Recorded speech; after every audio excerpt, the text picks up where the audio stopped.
예, 오늘의 정찰 토픽 첫 번째입니다. 대권 지지율 첫 조사에서 장동혁이 1위 나왔다. 아, 깜짝 1위죠. 깜짝 1위. 이재명 지금 취임한 지 이제 3개월이 갓 지났습니다. 3개월이 갓 지났는데 아직 자기 대권 주자 지지율 조사는 한 번도 안 나왔죠. 왜 그러냐면은 여론조사 회사들이 일단 몸을 차립니다. 대체로 몸을 차립니다. 무슨 말씀이냐면은 이재명이 이제 갓 출범한 지 이제 석 달이 됐고, 어떻게 보면 힘이 세죠. 힘이 센 상황에서 여론조사 회사에서 다음 대통령이 누가 될 것인가. 이런 조사를 하면은 이재명이 불쾌하겠죠. 내가 지금 갓 출범을 했는데 다음 대통령 이야기를 해. 개심해. 이렇게 생각을 할 수가 있습니다. 그리고 거기에 대해서 좀 조심스럽게 다들 접근을 하죠. 여론조사 업체나 아니면은 여론조사를 의뢰하는 언론사도 마찬가지입니다. 왜냐하면은 불이익이 갈 수가 있으니까. 불이익이. 여론조사 업체 같은 경우는 이 정부 수주 여론조사를 많이 해야 되는데, 만약에 지금 자기 대권주자 조사 이런 거 하면은 찍히겠죠. 속된 말로 찍히겠죠. 그래서 지금 3개월이 지날 동안 이재명 다음은 누구냐? 이재명이 언제 끝날지 모릅니다. 이게 5년까지 안 갈 가능성이 높죠. 재판이 속행이 되든지 여러 가지 변수가 있습니다. 자, 그러면은 국민들은 궁금하죠. 다음 누구냐? 궁금해서 저도 간혹 말씀을 드린 적이 있습니다. 여권에서는, 그러니까 좌파 진영에서는 지금 세 갈래로 찢어져 있다. 조국, 정청래, 김민석 그런 말씀도 드렸고, 우파 진영에서는 좀 세대 교체가 되고 있다. 그런 말씀을 드렸는데, 자, 오늘 천재일보가 첫 여론조사를 과감하게 실시를 해서 결과를 내놨습니다. 여론조사, 천재일보가 코리아 정보 리서치에 의뢰를 해서 지난 5일과 6일, 바로 며칠 전에죠. 전국 18세 이상 1,009명을 대상으로 대선 후보 적합도 조사 실시를 했습니다. 첫 자기 대권주자 조사입니다. 자, 순위를 한번 보여드리죠. 먼저 순위를 보여드리겠습니다. 그래픽을 보여드리겠습니다. 자, 천지일보 조사입니다. 자기 대통령 후보 적합도. 자, 장동혁이 1위입니다. 18.5. 지금 빨간색 표시가 된 사람들이 국민의힘 소속이죠. 자, 장동혁이 18.5%로 1위. 조국이 그 다음에 16.4%. 정청래 15.5. 자, 15.8. 정청래와 조국이 비슷비슷하죠. 장동혁까지 세 사람이 일단 오차범위 내에 들어갔습니다. 오차범위가 플러스 마이너스 3.1%포인트, 그러니까 6%까지 차이 나면은 오차범위 안에 들어간 거죠.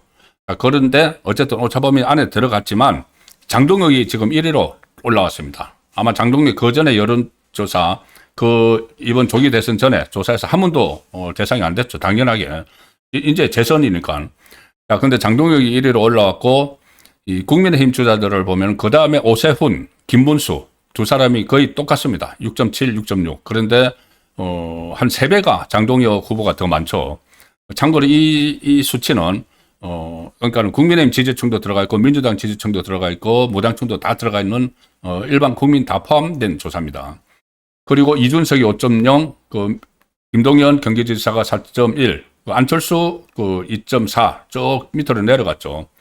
이 사람 밖의 다른 인물을 지지한다는 4.5%, 지지 후보 없다 11.2%, 모르겠다 8.8%인데 모르겠다 지지 후보 없다 다 합하면은 딱 20%죠.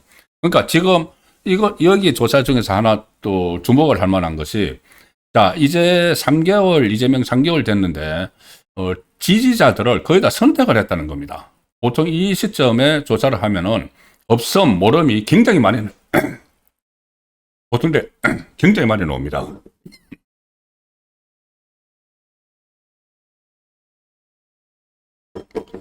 근데 지금 없음, 모름이 한 20%대에 머물고 있는 것은 상당히 좀 이례적이다. 자, 그렇게도 볼 수가 있습니다. 자, 조금 자세히 말씀을 드리면은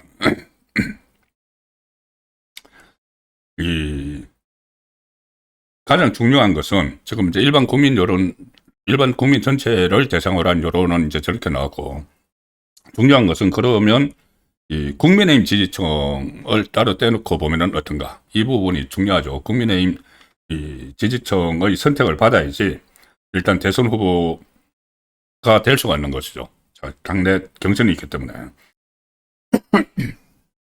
죄송합니다. 국민의힘 지지층 중에서는 지금 장동혁 대표가 여기서도 44.8%입니다. 자, 지금 보여드리고 있는 거는 전체고, 국민의힘 지지층을 따로 빼놓고 하면은 44.8%로 장동혁 후보가 지금 독주를 했습니다.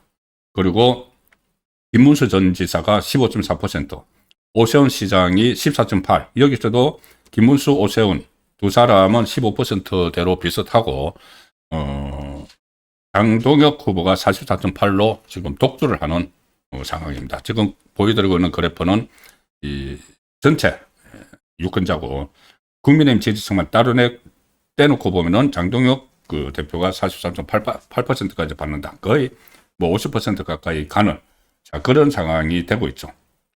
그리고 이념 성향별로도 비슷합니다. 보수층, 내가 보수라고 응답한 응답자들 중에서는 장동혁 대표가 40.3%, 역시 압도적 선두고, 오세훈 12.7, 김문수 12.5, 자, 이렇게 뒤를 잇고 있습니다. 그리고 지역별로 보면은 아무래도 대구 경북이 중요하죠. 대구 경북에서 가장 책임당원이 많고, 상당히 그 방향을 결정하는 그런 흐름을 보이는 곳인데, 대구 경북에서 장동혁 후보가 21%, 그리고 오세훈 14.8 이렇게 나왔습니다. 조국 13.1, 이것은 이제 전체 유권자를 대상으로 하는 것이죠. 그리고 이 조국의 고향이 부산이죠. 근데 부산, 울산, 경남을 보면은 여기서도 장동혁이 앞섭니다. 21.4. 그 다음에 조국 18.2. 이런 상황을 보이고 있습니다. 연령별로 봐도 지금 30대에서 장동혁이 1위, 60대에서 1위, 70대에서 1위, 70대 이상에서 1위. 자, 이렇게 나오고 있는 상황인데, 자, 여기서 한 사람, 사라진 사람이 있죠. 사라진 사람이 있습니다. 안 보이는 사람이 있죠. 바로 한동훈. 직전 대선 후보 경선에까지 나왔고, 대선 주자, 그러니까 이번 조기 대선이 치러지기 전에 대선 대권, 차기 대권 주자 선호도 조사하면은 항상 이제 끼어들었던 한동훈이 사라졌습니다. 이 사라진 이유는 일단 천지일보와 코리아 정보 리서치가 이렇게 후보군을, 자기 대권 조사니까 지지율 대상 후보군을 선정을 해서 이렇게 실시를 합니다. 그러니까 ARS 조사이기 때문에 가령 갤럽처럼 전화 면접원이 조사를 하면은 주관식으로 할 수가 있죠.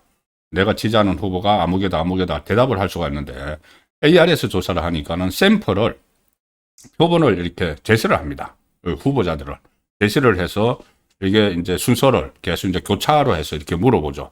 그래서 이 조사에서 자기 대선 주자로 이렇게 후보로 제시된 사람이 지금 나와 있는 장동혁, 조국, 정청래, 오세훈, 김문수, 이준석, 김동연, 안철수고, 한동훈은 없습니다. 자, 없는 이유가 워낙 이게 그전에 기초조사를 합니다. 기초조사를 해서 워낙 미미하면은 거기서 이제 빼죠. 자, 빼는데 아마 천지일보와 이 코리아 정보 리서치에서도 그런 과정을 거쳐서 저 인물들을 제시를 했을 겁니다. 그리고 한동훈은 미미하기 때문에 아마 빠졌지 않나 싶은데, 저기 이외의 인물, 저기 이제 한동훈하고 이제 몇 사람이 들어가 있을지도 모르죠. 그렇지만 어쨌든 한동훈은 지금 사라졌다. 자기 대권 주자 반열에서 초반부터 좀 조사 대상이 되지 않는 그런 상황이 일어났습니다.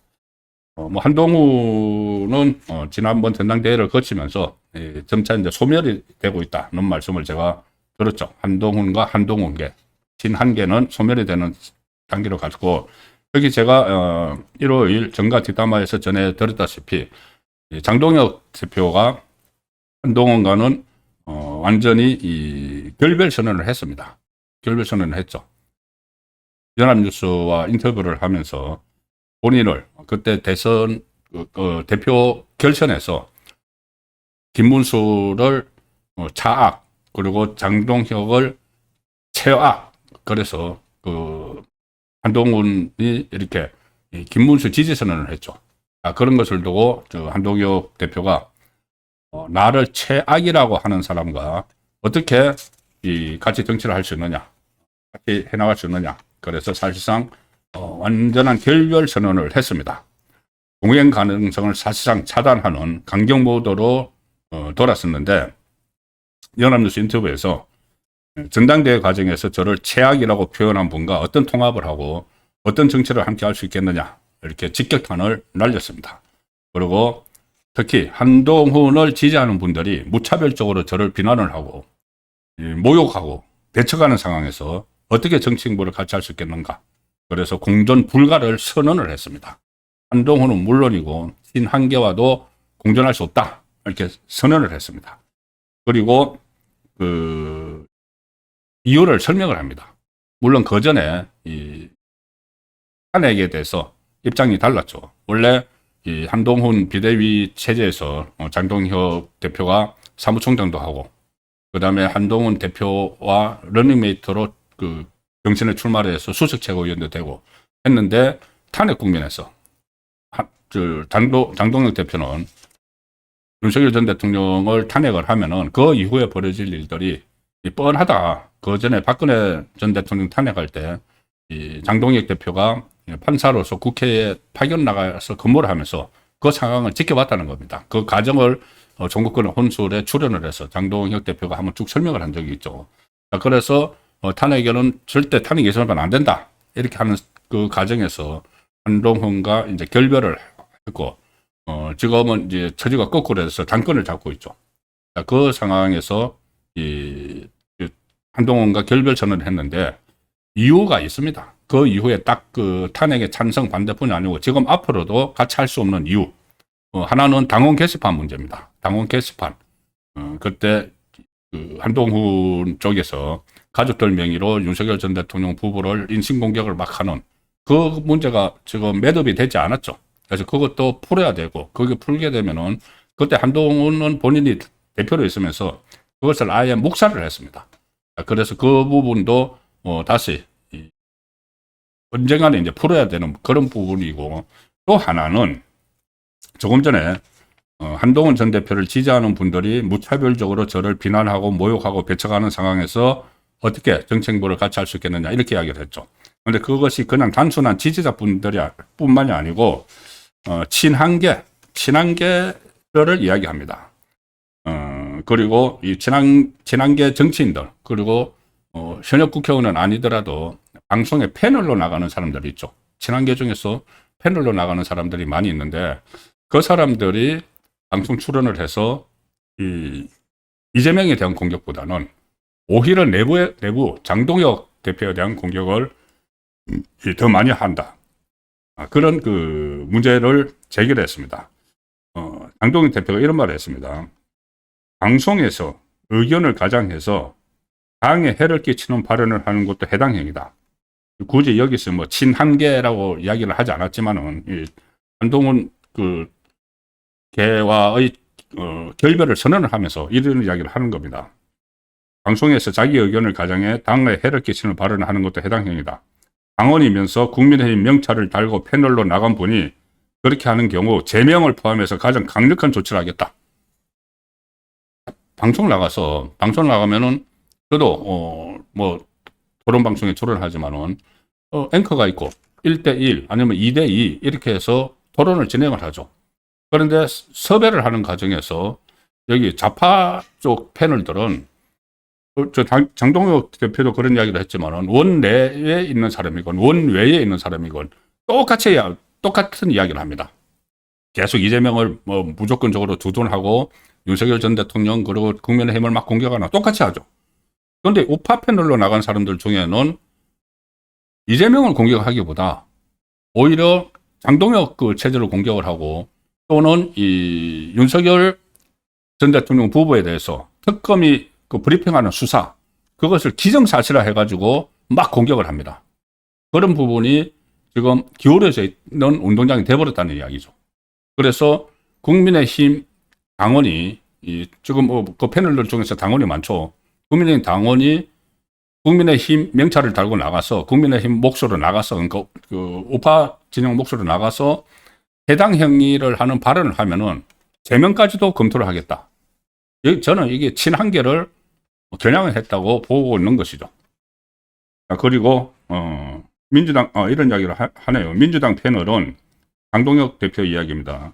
원내 원외를 가리지 않고 어떤 경우라도 메시지 일관성을 유지하고 논조가 흐트러지지 않는데 국민의힘 척이라고 나온 패널을 발언을 보면 민주당 패널인 것처럼 느껴질 때도 있다. 이분이 국민의힘을 공식적으로 대변하는 분임을 알리는 패널 인정 제도를 시행하겠다. 오죽하면 그런 말을 할까요? 과거부터도 그런 사람들이 있었습니다. 제가 뭐 특정인 이름을 거명을 하진 않지만은 과거부터도 어떻게 보면 우파 패널이라고 나가서는 오히려 우파를 공격을 하고 좌파 패널과 서로 호흡을 맞춰서 이야기를 하는, 그러면은 좌파 방송에서는 그런 사람들을 섭외해서 출연을 시키면서 우파, 좌파 동등하게 출연을 시켰다, 이렇게 이야기를 하죠. 자, 그런 사람들이 그전에도 있었는데 이번에 탄핵 국면을 거치면서 장동혁 대표가 볼 때는 친한계 쪽의 패널들이 주로 그런 역할을 하는 것 아니냐. 그래서 아주 같이 갈 수 없다는 이유 중에 하나로 그 부분도 지금 들었습니다. 네, 그리고 한동훈 전 대표는 또 지금 딜레마에 하나 빠져 있죠. 제가 한번 소개를 드렸는데, 소위 말하는 내란 특검에서 참고인으로 아마 통보를 한 것 같습니다. 참고인으로 소환 통보를 했는데, 소환 통보를 한 이유는 한마디로 말하면은 밀고 하라는 이야기죠. 국민의힘 의원들을 밀고 하라는 이야기입니다. 고하라. 왜냐? 그때 이 국민의힘 의원들 중에서 계엄 해제 표결에 가지 않은 사람들이 있는데, 그때 당 대표가 한동훈이었죠. 한동훈은 그런데 국회의원이 아니었습니다. 그런데 그때 로텐도홀에 가서 제일 먼저 가서 그때 이재명과 로텐도홀에서 만나서 막 악수하고 했죠. 그래서 그때 이제 상황을 이제 알고 있으니까 이 한동훈을 참고인으로 불러서 그때 당시 상황을 다 밀고를 해라. 누구가 계엄 해제를 안 하려고 했느냐. 이것을 지금 물어보기 위해서 한동훈에게 참고인으로 와달라고 지금 이야기를 하는 겁니다. 한동훈은 참 난감하겠죠. 본인이 가자니 자기 동료들을 밀고를 하러 가는 거고, 가지 않자니 여태까지 자기는 탄핵에 적극적으로 찬성을 해갖고 주도까지 했는데 그것과 또 맞지 않죠. 그래서 어쨌든 진퇴양난에 또 처하는 그런 상황이 됐는데, 이래저래 한동훈은 쇠락을 하고 친한계는 또 계속 이렇게 소멸되어가는 그런 단계가 아닌가 싶습니다. 그렇다고 신당 창당도 어렵죠. 계속 말씀드리지만 이 비례대표 또는 좋은 그러니까 보수 쪽에 유리한 그쪽에 지역구가 있는 사람들이 친한계가 대부분인데, 비례대표는 탈당을 하면은 배치가 날아가고 아주 사정이 좋은 곳에 지금 다리를 틀고 있는데 그걸 내놓기는 어렵고, 그러니까 탈당을 해서 신당 창당도 어렵다. 그러므로 소멸되어 갈 것이다는 전망을 제가 하는 겁니다.